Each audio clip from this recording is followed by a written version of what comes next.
And we're back to learning Photoshop in a year, day 338. This is part 2 of the pen tool. I want to show the difference between a closed and an open shape. So we use the shape mode on the top left that I've shown you in the last video. And when you haven't left clicked anywhere using the pen tool, P by the way is the short key, you will see below the cursor where the mouse is, there is an asterisk. And that means that you can create a new shape. And once you've clicked, this asterisk will be gone.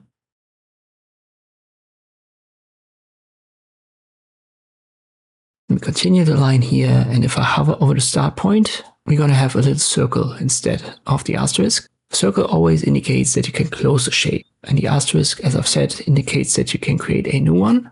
And what about here? I've created a shape and I want to create a new one on the right, but I haven't closed the first one. And therefore Photoshop doesn't know that you want to create a new one. Instead, it tries to connect these two. If I want to create two lines, I'm going to get a Z. So the diagonal line will be added, because this is what simply happens when you have open shapes, and a line is basically an open shape. So how can we deal with that? Let's first left click again. We've got a line, and you can actually go back to the start and close it. It's one way to do it.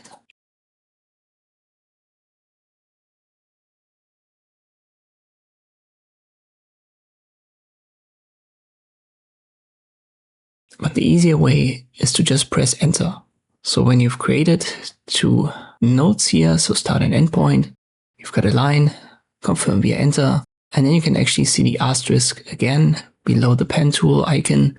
And this also goes for zigzag lines, more complex lines, even with curves. So whenever you've got an open shape, which includes lines, as I've said, and you want to create a new one, simply press enter.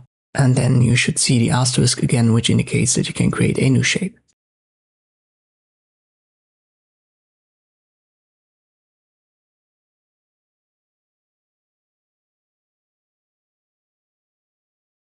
A different method to do it is to hold Ctrl. This will temporarily activate the direct selection tool, and then you can left click on the canvas. So this is also possible, but enter is the best way.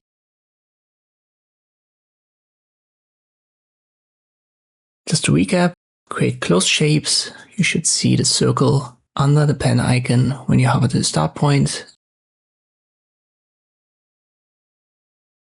And when you have open shapes, you always have to confirm via enter. Then the asterisk will reappear and you can create your new shapes, whatever they're gonna look like. Hope this video was helpful. Thank you for watching, and I'll see you next time.